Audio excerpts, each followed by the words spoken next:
En este momento podemos reflexionar. Los seres humanos en general tendemos a juzgar las cosas por lo que ven nuestros ojos y oyen nuestros oídos.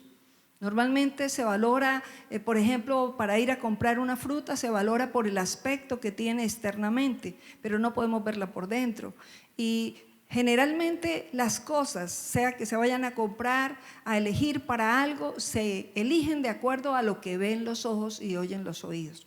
Por ejemplo, para seleccionar a una persona para una labor, se le busca mirando sus habilidades, mirando sus cualidades, mirando su estudio, mirando su capacidad, mirando su estrato, ¿por qué no? Mirando su apariencia, su aspecto físico, mirando su edad, su sexo, etc. Muchas cosas externas se miran para elegir a alguien para que trabaje en alguna labor específica. Y nosotros, ya mirando el campo espiritual, podemos nosotros meditar sobre esto y darnos cuenta que, por ejemplo, en el momento de ir a buscar un líder, se requiere un líder a nivel espiritual. Podríamos nosotros caer en ser tentados de mirar de pronto las habilidades que tiene la persona. Pero Dios quiere enseñarnos hoy que no es así ni siquiera en el campo espiritual. Que Dios quiere que sepamos mirar como Él mira y que sepamos entender que Él no mira la apariencia del hombre, que Él mira el corazón. Dios busca el corazón. Dios mira a cada persona por lo que hay por dentro. Entonces, no seamos tan rápidos para confiar en algo o en alguien. Es necesario descubrir lo que Dios nos dice. Dios quiere que desde la palabra entendamos eso, que Dios no mira la apariencia, que Dios mira el corazón. Entonces, como punto 1, Dios desea hijos conforme a su corazón. En Mateo 15:8 dice la palabra: este pueblo de labios me honra, mas su corazón está lejos de mí.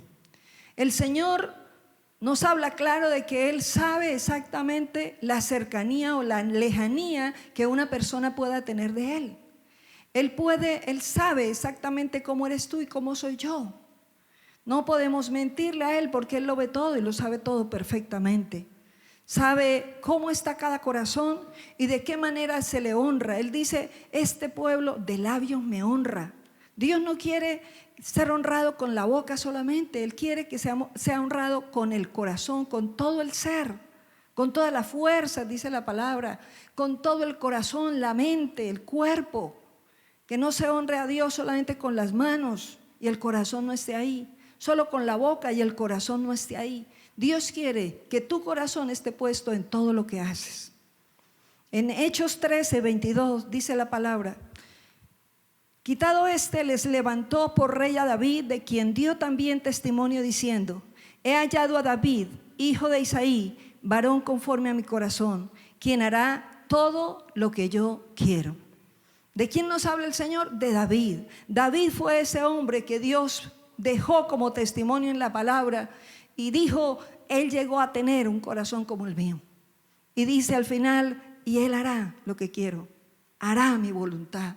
Dios está buscando personas al estilo de David, pero más al estilo del mismo. Y han habido así a través de la historia hombres como ellos, como David, conforme al corazón de Dios, sí, a través de los tiempos, pero Dios plasmó a este hombre. Y hoy día Dios está buscando hombres y mujeres que lleguemos a tener el corazón de Él. En Hechos 13:22 dice la palabra de Dios: fue quitado Él, pero fue colocado David. ¿David para qué? Para caminar de acuerdo a la voluntad de Dios. ¿Conocía Dios a David? Claro que lo conocía. Él sabía que iba a hacer lo que Él había pensado hacer con él. Hijos cercanos a Él quiere Dios que busquen al Señor y que tengan la mente de Cristo. David llegó a tener la mente del Señor. Tuvo tal cercanía con Dios que llegó a tener la mente de Jesús. Llegó a tener la mente de Dios mismo y Dios le reveló aún a Jesús antes de que viniera a la tierra, y le reveló cuando murió, cuando iba a la tumba y resucitó. Y lo vio también sentado a la diestra del Padre. ¿Por qué? Por esa conexión. Él anhela hombres que lleguen a tener la mente de Jesús, la mente de Dios. ¿Y esa mente para quién está destinada? Para usted y para mí. Esa mente Dios la planeó para toda persona que cree en Jesucristo y la planeó para toda persona que tenga el Espíritu Santo. Por medio del Espíritu Santo es posible llegar a tener la mente del Señor Jesús. En 1 Samuel 16, del versículo 6 al 13, vemos exactamente cómo Dios elige a David. Dice la palabra: y aconteció que cuando ellos vinieron, él vio a Eliab y dijo: de cierto delante de Jehová está su ungido. Y Jehová respondió a Samuel: no mires a su parecer, ni a lo grande de su estatura, porque yo lo desecho. Porque Jehová no mira lo que mira el hombre, pues el hombre mira lo que está delante de sus ojos, pero Jehová mira el corazón. Entonces llamó Isaí a Abinadab y lo hizo pasar delante de Samuel, el cual dijo: tampoco a este ha escogido Jehová. Hizo luego pasar Isaí a Sama, y él dijo: tampoco a este ha escogido Jehová. E hizo pasar Isaí 7 hijos suyos delante de Samuel, pero Samuel dijo a Isaí: Jehová no ha elegido a estos. Entonces dijo Samuel a Isaí: ¿son estos todos tus hijos? Y él respondió: queda aún el menor, que apacienta las ovejas. Y dijo Samuel a Isaí: envía por él, porque no nos sentaremos a la mesa hasta que él venga aquí. Envió pues por él y lo hizo entrar, y era rubio, hermoso de ojos y de buen parecer. Entonces Jehová dijo: levántate y úngelo, porque este es. Samuel tomó el cuerno del aceite y lo ungió en medio de sus hermanos, y desde aquel día en adelante el Espíritu de Jehová vino sobre David. Se levantó luego Samuel y se volvió a Ramá. Samuel fue el profeta utilizado por Dios para ir a ungir a David. ¿En medio de quién? De todos sus hermanos. De 8 hermanos, David era el menos apropiado para ser escogido como rey. Ante los ojos de los demás, él era el menos apropiado. Era mejor, aún el profeta Samuel fue engañado por sus propios ojos, porque él tan pronto vio al primero y dijo: este es. Y Dios mismo le dijo: no, Señor, no se deje engañar por la apariencia, ni por lo grande que es este hombre, porque él veía y se veía que todos los hermanos eran gente de guerra, gente llena de armaduras, de armas, de lanzas y de espadas y todo lo demás. Pensar en David era imposible, pensar en David era algo ilógico. Porque David no tenía ese vestuario, no era tan grande, era un aspecto hermoso, pero no era así de grande. Entonces, humanamente no era valorado para tal privilegio. Ni siquiera el profeta alcanzó en el primer momento a captar eso. Pero Dios le enseñó: ojo, Samuel, que yo no miro como tú estás mirando, yo miro el corazón. Y ninguno de estos 7 son. Hay otro hombre, y era David. David no tenía características para ser un líder, no lo era en medio de sus hermanos. Es más, era irrespetado por ellos, porque era el menor y el que cuidaba las ovejas. Era visto como menos que los demás. Entonces, pensar en ser rey pues era algo que se salía de lo correcto. Su aspecto físico realmente no era el de un guerrero. Entonces, es necesario que entendamos que aunque él también fue pecador, para Dios él era el hombre correcto. Para Dios él era el hombre correcto. Pero nadie podía ver lo correcto, ni siquiera de pronto él mismo. Pero Dios sí lo veía: este es el hombre que yo necesito para levantarlo como hombre de Dios y como el rey, el que me va a representar allí en esta tierra. Entonces, de pronto usted puede haber pensado que Dios se equivocó con usted, que Dios se equivocó al llamarlo, que Dios de pronto no le puede perdonar tanto, que usted fue una persona que se equivocó tanto en la vida, que no merece ese lugar de hijo, que no merece ser llamado por Dios ni perdonado. Pero Dios te dice: yo te escogí a ti. Y de pronto pensar: oiga, aparte de que me perdona, me quiere utilizar para que yo hable de él a otras personas. Pero yo no sé hablar. Moisés fue uno que dijo: yo no sé hablar, ¿por qué no busca a otro? Señor, es que yo tartamudeo mucho. Pero el Señor le dijo a Moisés: yo lo escogí a usted. Y hoy Dios te dice lo mismo: yo te escogí a ti. Tú estás viendo este momento especial, estás oyendo esta palabra porque yo te escogí a ti. No importa tu pasado, no importa la clase de persona que hayas sido, no importa la fama que hayas adquirido, buena o mala o negativa. Sencillamente yo te llamé. Y yo no miro lo externo. Dios nos dice: yo miro el corazón. Y la sangre que Jesús derramó es suficiente para limpiar todo nuestro pasado y darnos un estatus delante de Dios. Para Él es suficiente de que creamos en Jesús y poder hacer de nosotros y de usted una persona nueva, un hombre nuevo, un hombre con el proyecto del cielo, un hombre realmente guiado por el Espíritu Santo.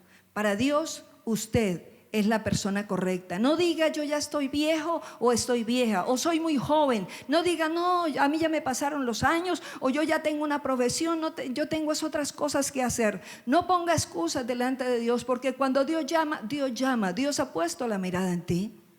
¿Para qué? Para que seas su hijo y para que seas un instrumento en las manos de Dios y de bendición donde tú te mueves. Entonces es necesario que entendamos que Dios mira tu corazón. No hablemos del corazón físico. El corazón físico es un músculo ahuecado que está en la parte torácica de nuestro cuerpo. No es de eso que hablamos. Cuando alguien habla del corazón a nivel de la Biblia, está hablando de algo más profundo que no tiene que ver con la parte física del cuerpo. El corazón espiritual es el hombre interior que está dentro de ti. Es la persona, eres tú mismo el que está dentro del cuerpo. Allí es donde está el corazón espiritual. Es el hombre de Dios, el hombre que Dios está llamando, está ahí dentro del cuerpo. Es allá el corazón espiritual y en ese lugar está asentándose la voluntad de la persona. Allí se asientan los deseos, allí se quedan las emociones. Allí en ese lugar está la sede de la inteligencia y de la sabiduría del ser humano. Y en ese lugar, que es la lámpara que Dios ha colocado en ti y en mí, en ese lugar de tu interior es que Dios te habla y Dios me habla. Allí en ese lugar hay una luz cuando alguien recibe a Cristo y Dios quiere hablarte y ayudarte a crecer y que le veas y le escuches. En Proverbios 4, versículo 23 dice el Señor: sobre toda cosa guardada, guarda tu corazón porque de él mana la vida. Dios nos dice, mire, tú puedes tener muchas cosas que valen mucho para ti, de pronto un anillo, una cadena, algo especial, un mueble, algo que te regalaron y es algo valioso por el sentido afectivo o por el costo. Pero Dios te dice, por encima de todas esas cosas que para ti son tan valiosas, hay algo más valioso y es tu propio corazón. Porque en tu propio corazón reside Jesús. Ahí quiere morar el Espíritu Santo. Y en ese lugar Dios quiere que haya un ambiente espiritual de tal manera que aunque estés en la tierra, el cielo descienda y allí en ese lugar de tu interior haya un altar cada día. Y Dios te pueda hablar. Dios pueda guiarte, guiar tu vida en todos los sentidos. Dios te dice, guarda por encima de todo tu corazón. Un hombre conforme al corazón de Dios, entonces llegará a pensar como Jesús piensa. Dios quiere que todos los que estamos aquí pensemos como Jesús piensa. Un hombre que llega a tener el corazón de Dios llega a oír como Jesús oye, llega a ver como Jesús ve. Puede anunciar cosas que aún no se ven en la tierra, pero que Dios las revela, como lo hizo a través de David. Puede llegar a hablar como habla Jesús y a decidir como Él decide. Dios es un Dios de misericordia y te dice, para que esto suceda, para que llegues a tener un corazón conforme al de Dios, es necesario un proceso. Es necesario un proceso. Punto 2, debemos ser probados y remodelados. Una persona que llega a tener el corazón conforme al del Señor es porque ha pasado el proceso de Dios. David pasó ese proceso, lo vivió antes de ser rey y luego siendo rey, y a través de los años, poco a poco, ese corazón se fue formando hasta que un día Dios mismo lo dijo. Llegó a ser un hombre conforme al corazón de Dios, pero era un hombre pecador, sí, como todos nosotros, pero él tenía algo especial, y es que fue un hombre que aceptó el proceso de Dios y aceptó venir con humildad cada día a reconocer delante de Dios: yo he fallado, Señor, quita de mí este pecado. De pronto como humano tuvo un momento también de debilidad y crisis, pero en la medida que él fue creciendo espiritualmente, él fue reconociendo delante de Dios cuando fallaba y clamaba continuamente la presencia de Dios. Es necesario entonces ser probados, porque venimos de un largo camino de injusticia, de herencias negativas, de herencias que no convienen, independientes de Dios, con religión pero sin conocer realmente a Dios, desde la palabra de Dios. Y Dios quiere que seamos liberados de todo eso que traíamos encima por tantos años que vivimos. Mucha gente en medio de las personas que creen en Dios mantienen aún su corazón entero como Dios nos encontró. Dios nos perdona, sí, pero hay personas y muchas personas en el caminar con el Señor que aún mantienen el estado original, el estado en que Dios los encontró, el estado en que no ha habido proceso. Y mucho, ¿qué es eso? Mucho de nosotros mismos está ahí. Dios quiere que ese demasiado yo cambie en nosotros, que todo lo que venía de nosotros, de lo viejo, de la vida que vivimos, vaya siendo quitado de nosotros. Eso domina al ser humano, y Dios quiere el proceso por eso, porque aunque trae perdón, Él quiere perfeccionamiento, Él quiere un vaso útil en las manos de Dios. Y si el vaso está entero, como Él nos encontró el mal genio, el mal carácter, la ira, el enojo, todo igual a antes, entonces no puede ser útil en las manos de Dios. En Gálatas 16, 17 dice la palabra: pues andad en el Espíritu y no satisfagan los deseos de la carne, porque el deseo de la carne es contra el Espíritu y el del Espíritu es contra la carne, y estos se oponen entre sí para que no hagas lo que quisieres. Cuando ya una persona recibe a Dios, a Jesús, y viene el Espíritu Santo a su vida, hay una lucha ya en el corazón porque quiero hacer la voluntad de Dios, pero hay algo en mí que me atrae todavía a esos deseos antiguos, a ese carácter viejo, a esas reacciones negativas, al odio. Todavía tengo rencores, todavía permito que mi corazón cultive cosas que se oponen a Dios y se oponen al Espíritu. Entonces por eso es necesario el proceso, es necesario pasar por ahí. En Santiago 1:2 dice el Señor: hermano mío, tened por sumo gozo cuando te halles en diversas pruebas. Dios permite la prueba en ese proceso para eso, para pulirnos, para cambiarnos, para separar las impurezas de lo santo y de lo bueno. Cuando pasamos por dificultades, nosotros vamos siendo renovados. Dios nos va separando del orgullo, de la altanería. El impacto de cada prueba en el corazón de alguien que camina con Dios hace que se vaya separando la impureza, el orgullo, la envidia, el egoísmo, el rencor, la ira, el resentimiento. Todo carácter viejo va siendo debilitado en la presencia de Dios.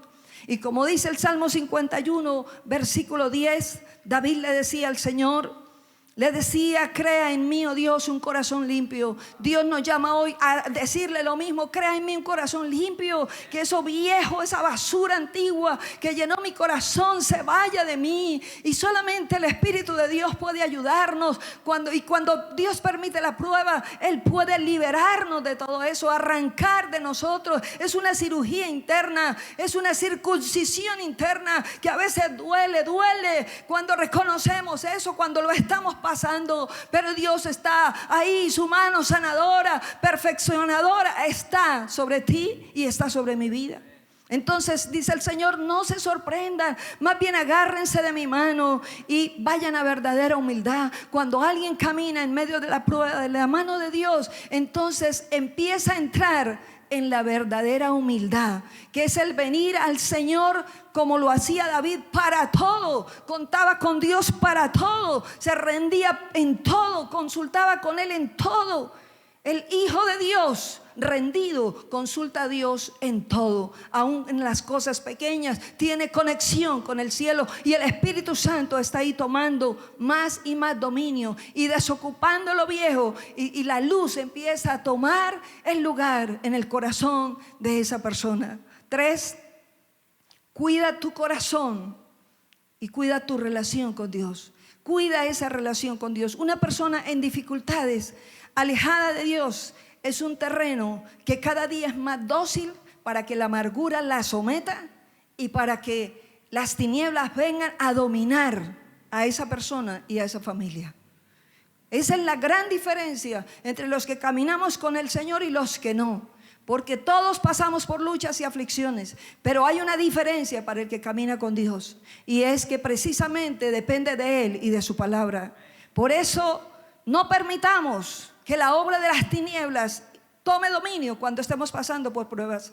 Dios nos dice: alerta, tengan cuidado, seamos sabios y mantengamos relación continua con el Señor. No por miedo a pasar por dificultades, sino porque cada día, en la medida que pasamos por la prueba, vamos conociendo más a Dios, vamos confiando más en Él, nos sorprendemos de su misericordia, nos sorprendemos de quién es Él. Entonces no venimos a Él por miedo al problema, por miedo al diablo. Venimos porque lo amamos y sabemos cuán bueno y delicioso es estar en la presencia de Dios, y entendemos lo que dice el Salmo 91: el que habita al abrigo del Altísimo morará bajo la sombra del Omnipotente. Realmente morar bajo la sombra del Señor nos trae seguridad. Y en estos tiempos, con esto que está sucediendo a nivel Colombia y el mundo, estamos siendo probados todos. La iglesia en una línea y los que no caminan en el Señor igual. O se acercan al Señor o sencillamente van a sufrir mucho. Es el tiempo de crecer, de adorar al Señor y de confiar en Él, y que se cumpla la palabra en ti y en mí que dice: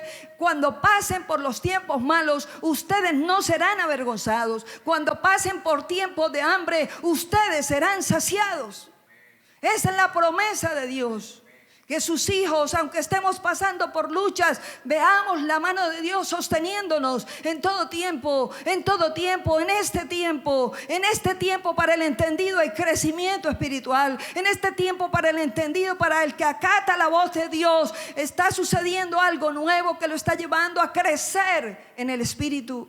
Dios nos dice, como dice Mateo 6:33: buscad primeramente el reino de Dios y su justicia, y todas las demás cosas os serán añadidas. Es necesario relacionarnos con el Señor y tener un corazón abrazado a Él. Que tu corazón y mi corazón se abracen al corazón de Dios, y estaremos seguros y estaremos confiados. Y aun cuando venga la prueba y la crisis, la dificultad, por causa de tener esa relación con Dios y estar abrazados a Él, entonces nada pasará, vamos a crecer más y no temeremos que nada. Si tú mantienes conexión, el problema en tu matrimonio no dañará la relación con Jesús. El problema económico no te afectará porque estás confiando en Él. El problema de salud no te alejará de Dios, al contrario, te vas a aferrar más a Él.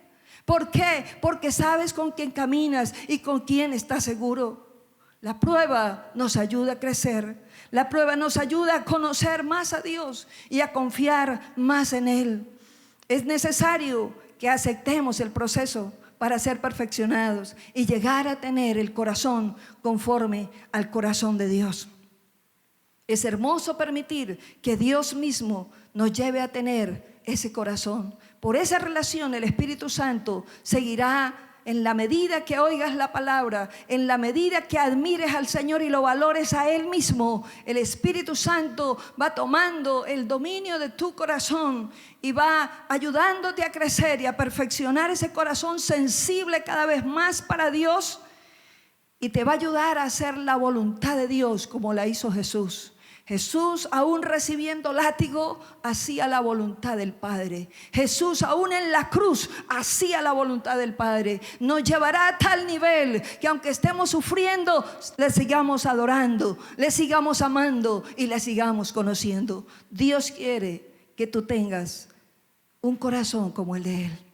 Por eso te invito en este momento a que oremos en esta hora, a que entiendas que una dificultad que puedas vivir, si tú eres hijo dispuesto para Dios, en esa situación Dios te va a ayudar a crecer y a conocerle más. Estás atesorando un corazón para Él en medio de la prueba.